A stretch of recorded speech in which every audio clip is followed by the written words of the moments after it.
Ang pagkakaroon ng isang anak ay ang pangarap ng bawat mag-asawa, ngunit ang iba ay hindi pinapalad na mabiyayaan nito dahil sa infertility issues o pagkabaog, lalo na sa mga lalaki.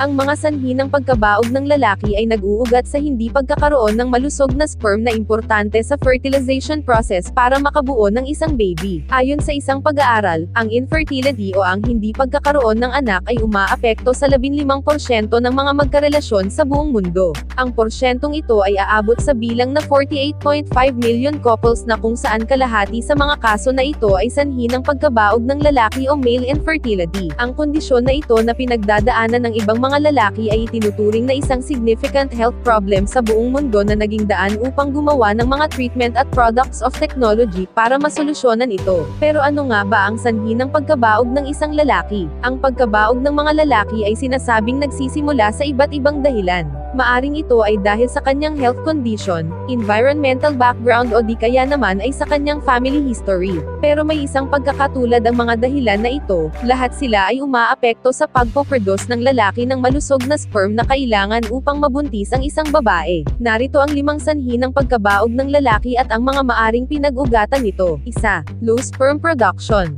Isa sa dahilan ng pagkabaog ng lalaki ay ang pagkakaroon ng low sperm count sa kanyang semen na nagpapababa ng tiyansa niyang makabuntis. Sinasabing mababa ang sperm count ng isang lalaki kung ito ay bababa sa 15 million sperm kada isang mililiter ng semen na lumalabas sa kanya.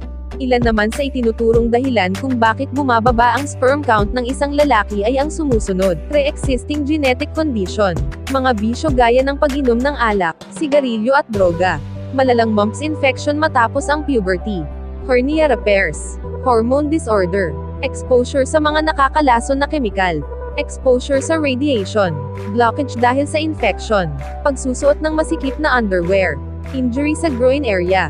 2. Abnormal sperm production o function.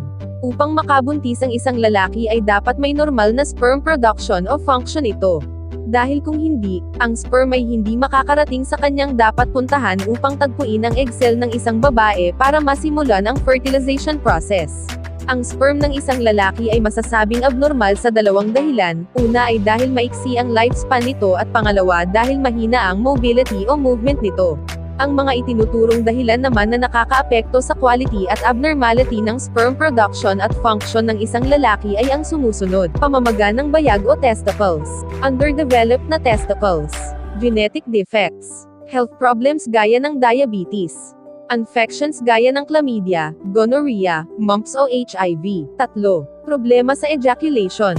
Ang mga sperm ay nabubuo sa testicles na isang lalaki, dadaan ito sa isang tube na kung saan ito ay ihahalo sa semen at ilalabas ng penis sa ejaculation. Ngunit kung makakaranas ng problema sa ejaculation ang sperm ay hindi makakalabas ng maayos at walang pagbubuntis ang mangyayari. Ilan sa mga itinuturing na ejaculation problems ay ang sumusunod: premature ejaculation o early ejaculation, retrograde ejaculation o ang pagbalik ng semen, erection dysfunctions, complications mula sa radiation therapy o surgery. 4. Problemang medikal. Ang sanhi ng pagkabaog ng lalaki ay maaring dahil rin sa iba pang health issues o medical treatments na pinagdaanan niya, tulad ng mga sumusunod: spinal cord injuries, anti-sperm antibodies, tumor, hormonal imbalance, chromosome defects o inherited disorders gaya ng Klinefelter syndrome, celiac disease, testosterone replacement therapy, cancer medications, chemotherapy. 5. Lifestyle issues.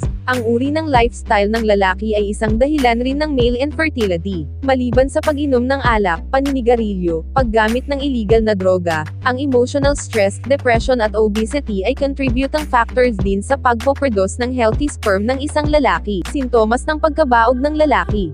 Maliban sa walang kakayahang makabuntis, may iba pang sintomas ang iniuugnay sa male infertility. Ito ay ang mga sumusunod: pamamaga ng bayag. Ang pagsakit at pamamaga ng bayag ay dulot ng pagkabaog. Huwag balewalain kung ang iyong bayag ay namamaga o sumasakit dahil maaari itong magdulot ng isang mas komplikadong sakit maliban sa pagkabaog. Problema sa pagpapatigas ng ari. Sa pakikipagtalik, ang mataas na level ng iyong hormone ang labis na nakakapagtigas ng iyong ari. Kung ikaw ay nagkakaroon ng problema sa pagpapatigas ng iyong ari, maaaring mababa ang level ng iyong hormone.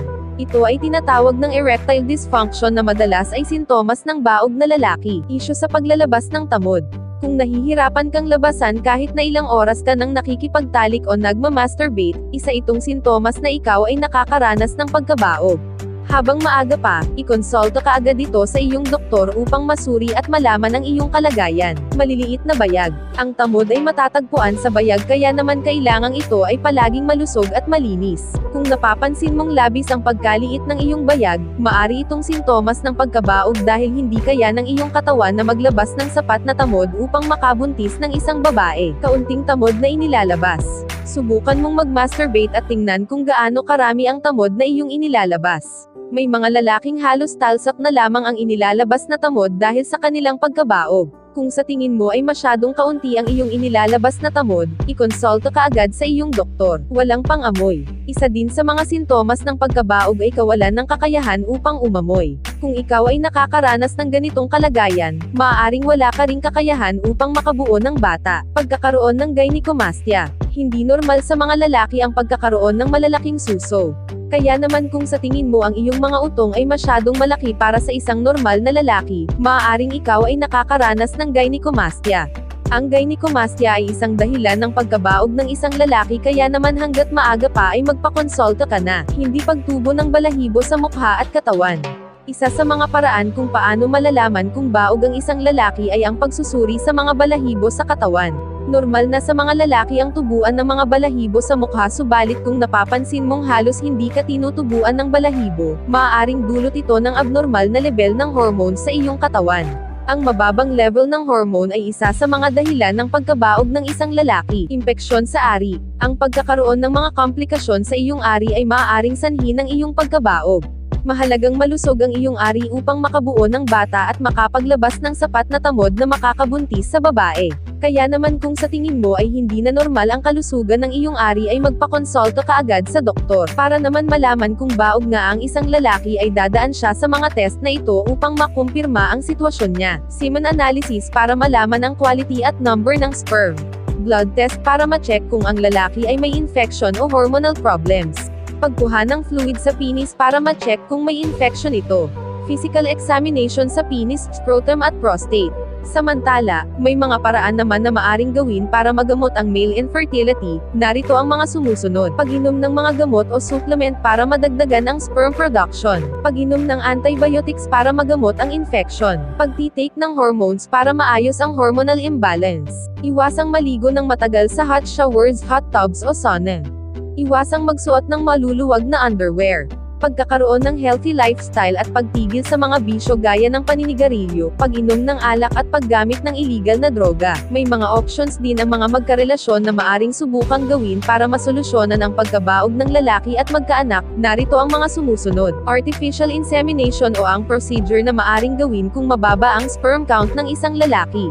Dito kokolektahin ang sperm ng lalaki matapos ang multiple ejaculation at ilalagay sa sinapupunan ng babae. In vitro fertilization o ang pag-fertilize ng sperm at egg cells sa isang laboratory na kinalaunang ilalagay sa sinapupunan ng babae. Paggamit ng donor sperm mula sa isang sperm bank na ilalagay sa sinapupunan ng babae sa pamamagitan ng artificial insemination. Kung nakakaramdam ng sintomas ng pagkabaog, huwag mag-atubiling kumonsulta sa doktor.